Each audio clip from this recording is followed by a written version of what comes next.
우리는 역대기서가 흩어진 유대인들과 그리고 성전과 성벽의 벽을 재건했지만 여전히 자신들이 기대했던 그 상황들이 오지 않는 것을 본, 그래서 신앙적으로 영적으로 이렇게 낙심해 있었던 그 유대인들에게 쓰여진 그런 역사서이다. 즉 구약 전체의 역사의 요약이라는 것을 우리가 처음 시작할 때 배웠습니다. 그래서 역대기 저자는 어쩌면 어떻게 하나님이 약속을 더디 이루신다, 하나님의 약속은 사실일까? 아니면 우리를 정말 하나님은 사랑하시는 게 맞는 것일까? 왜 우리의 현실은 이렇단 말인가? 라고 이렇게 의심하며 뒤로 물러가는 자들을 위로하고 회복시키는 그러한 말씀입니다. 어떻게 그 일을 이룰까요? 우리는 계속해서 살펴봤죠. 역대기서는 역사 전체를 남유다 다윗 왕의 계보를 중심으로, 왕의 계보와 그리고 제사장을 중심으로 그 모든 내용을 이끌어가고 있다라고 배웠습니다. 그 모든 것이 말하는 것은 무엇입니까? 새로운 다윗 왕, 참된 왕인 메시아가 올 것이다. 그리고 그분은 모든 죄로부터 그의 교회를 깨끗하게 만드실 것이고 거룩하게 구별하여 예배 공동체가 되게 할 것이다. 하나님의 나라가 온전히 세워지게 할 것이다. 라는 것이 바로 이 모든 구조가 가지고 있는 메시지입니다. 그래서 역대기 저자는 참된 왕이 오실 그 계보인 남유다의 다윗 왕의 계보를 중심으로 모든 내용이 진행이 되죠. 그래서 그 안에 특별히 치부를 최대한 가리면서 긍정적으로 그 남유다의 왕의 계보를 말하고 있습니다. 대신 좀 더 좋은 점들을 부각시켜 말하고 있죠. 그런 특징이 굉장히 잘 드러나는 게 바로 히스기야 왕입니다.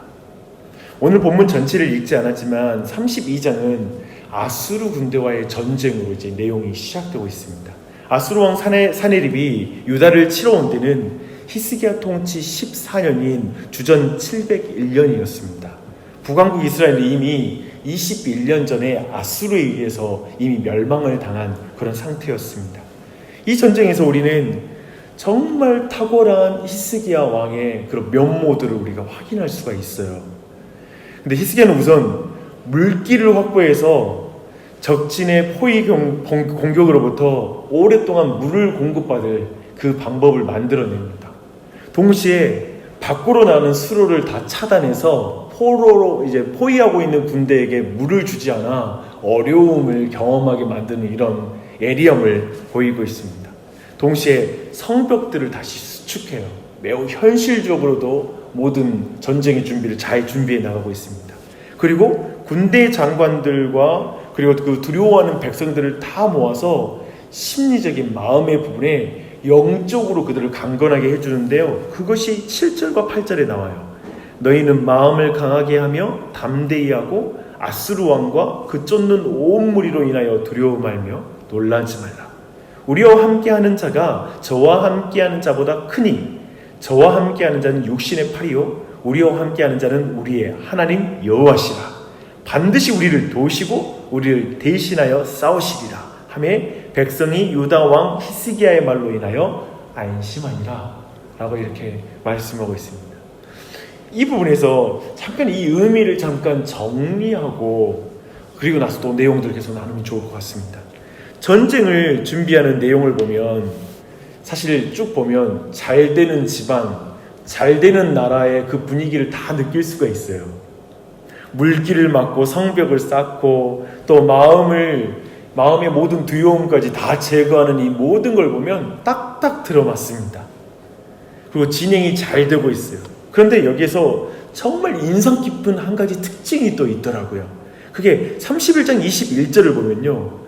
율법을 지킴에 있어서 히스기야와 백성들이 한 마음으로 한 뜻으로 모든 일을 행했다라는 것을 말하고 있습니다. 31장 21절이네요.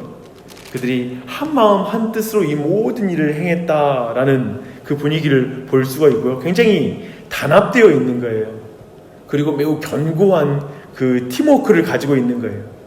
그리고 이런 분위기가 굉장히 좋은 것이죠. 그리고 히스기야는 이 모든 상황에서 그럼에도 불구하고 7, 8절에서 중요한 신앙을 고백하고 있는 것입니다. 그것은 시편 127편 1절의 고백과 동일한 것입니다. 여호와께서 집을 세우지 아니하시면 세우는 자의 수고가 헛되며 여호와께서 성을 지키지 아니하시면 파수꾼의 깨어 있음이 헛되도다. 그래서 정말 여러 가지 팀워크도 좋고 물길도 막고 현실적으로 성벽도 쌓고 군대는 하나가 되었고 뭐 이런 모든 걸 의지하는 게 아니라 철저히 히스기야의 마음에 여호와만을 의지하는 마음이 있는 거예요. 자신들이 이 모든 걸 갖추고 이런 군대 조건 갖췄으니까 이제 할만하겠다라는 게 아니라, 아니 파수꾼의 경성함이 참으로 성을 지키신 하나님이 없으면 다 헛된 거야 라는 마음으로 오직 여호와께서 우리를 위해서 대신 싸우실 것이다, 여호와께서 함께 하실 것이라는 그 신앙의 고백이 이 안에 가득 담겨 있다는 걸 주목해야 됩니다. 그래서 히스기야는 보이는 아수르 군대로 두려워하는 백성들에게 보이지 않는 하나님을 말하는 것, 그리고 그 말씀을 듣고 백성들이 안심하는 것, 이 모든 게 다 하나님의 은혜인 줄 믿습니다. 아멘. 코로나가 왔죠. 여러 가지가 두렵죠. 가까이 여러 가지 위험들이 온 소식, 어떤 여러 가지 신호들이 많은 것 같습니다.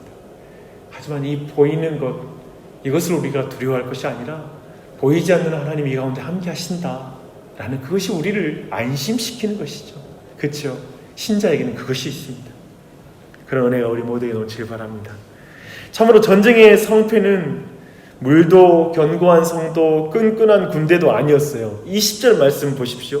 이러므로 히스기야 왕이 아모스의 아들 선지자 이사야와 더불어 하늘을 향하여 부르짖어 기도하였더니 참으로 전쟁은 하나님께 속한 줄 믿습니다. 그렇죠?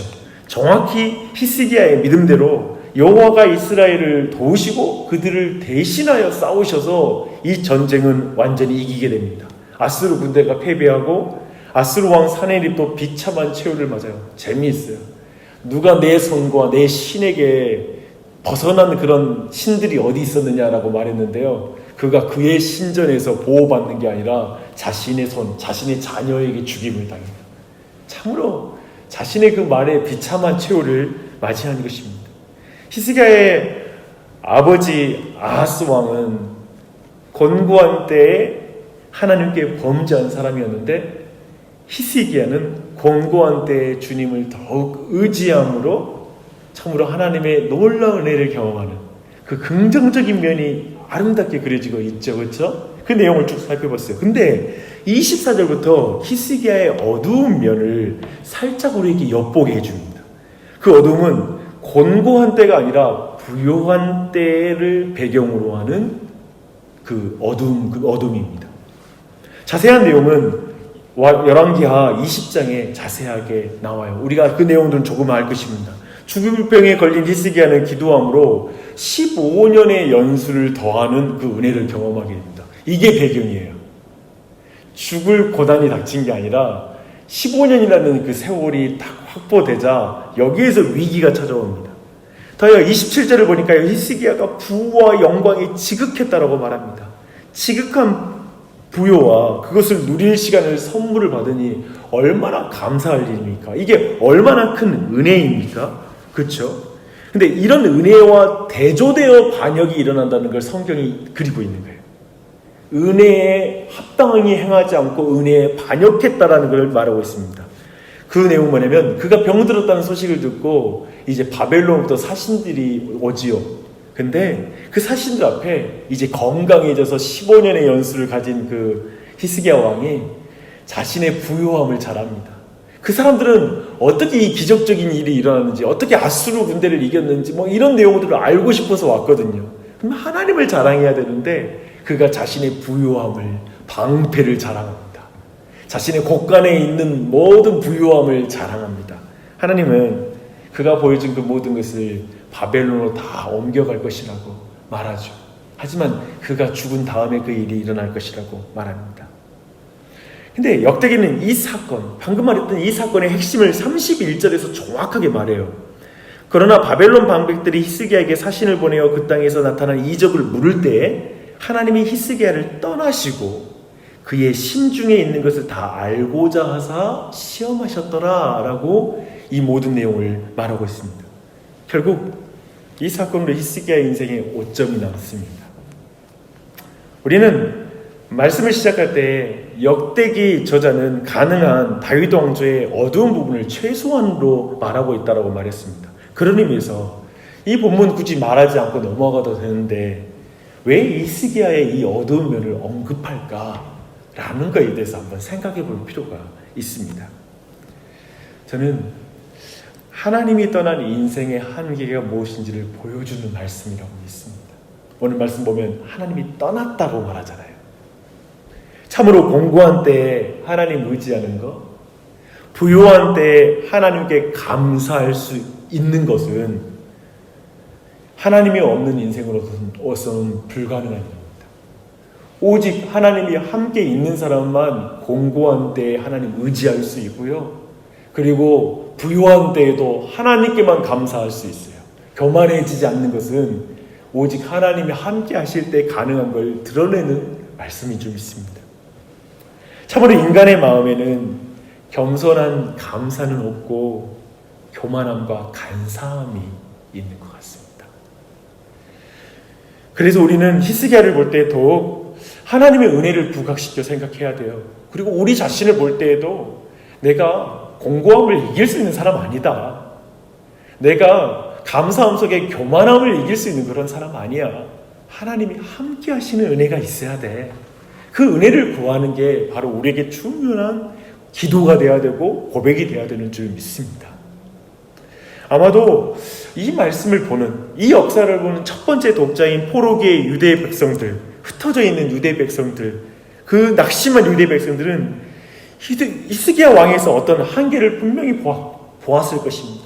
그래서 더욱더 히스기야 왕보다 더욱 탁월한 참된 왕인 메시아가 오신다라는 그 약속을 더욱 붙잡게 되었을 거예요.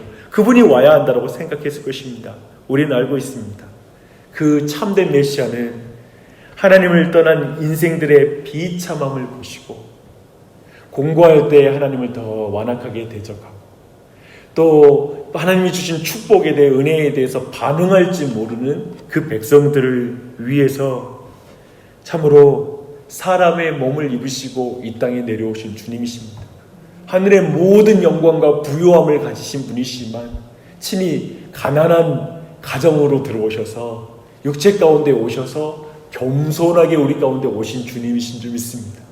그분은 참으로 부요함 가운데, 어쩌면 가난함 가운데 있는 우리를 위해서 참으로 그분 스스로가 진정 가난해지셔서 마지막 십자가에서 헐벗고 참으로 자신의 모든 겉옷을 벗어 내어주셔서 우리를 의와 용서로 옷 입혀주시는 주님이신 줄 믿습니다.